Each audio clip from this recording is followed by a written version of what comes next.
The Cascade mountain passes have finally started to see some measurable snowfall in recent days after a fairly dry end to the fall season. And this week, many of you will be hitting the road to celebrate Christmas and New Year's.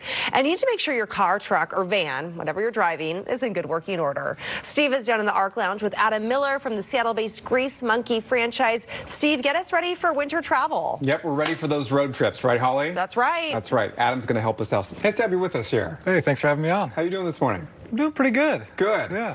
I know a lot of people are getting ready to go to Grandma's house, as we say, because Christmas is only a couple days away, and some people travel for New Year's, that sort of thing. Are there certain, like, winter-specific inspection items that we should be looking for right now, and what should be top of mind for drivers as they get ready to hit the road? Yeah, so I mean, absolutely. I would definitely bring it in for a pre-trip inspection.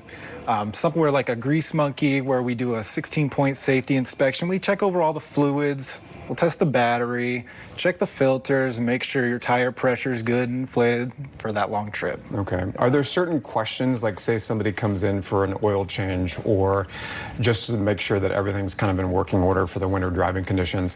What sort of questions should people ask you guys? Are there questions that are sort of top of mind? Yeah, you know, one thing that's kind of like generally a question is like how long should I go between oil changes? One thing that we like to do is just refer to your owner's manual, definitely. Okay, because that can kind of differ depending on age, type of vehicle that you drive, whether it's you know, regular gasoline used or maybe a hybrid or something like that. It can be a little bit different depending on the car. Some European vehicles now, they're engineered to go 10,000 miles versus, you know, like your old Toyota Camry, you know, probably every 3,000. Okay. Right? Yeah, I think I just got a new vehicle in 2024, and it's like 5,000 miles that you can go before you get an oil change. Obviously, money is quite tight for people because of inflation and rising food costs and buying the gifts, that sort of thing. What's like a typical cost range if somebody brings it in for a service for you guys? Obviously, that's going to depend on what you have done. Definitely varies. Oil change compared to maybe doing like some winterization type things. What's kind of the general cost? Yeah, like a general, just to kind of get the fluids checked out, topped off, you know, your ballpark between typically $60 to maybe upwards of $120. And we always have promotions and things like that to kind of help those families that may be going through a tough time to find the right thing in their price range. Can help them out. I know that when sometimes the warning lights come on for some people, they tend to maybe not pay attention to those and put off some of that maintenance. Put some electrical tape over the top just so you don't have to look at it as you're driving. Right. Especially if you're making one of those long trips, why is it important not to ignore that warning sign when it comes on? Yeah, again, those warning lights, they can be something as insignificant as like a gas cap. It could be something really small, but it could be something that might be laying to be more catastrophic.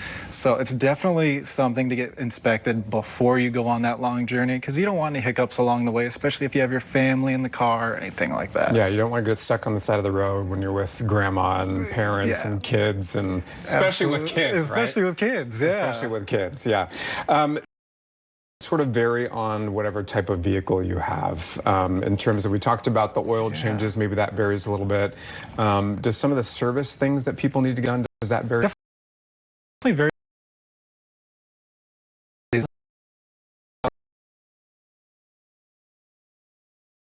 Our services go.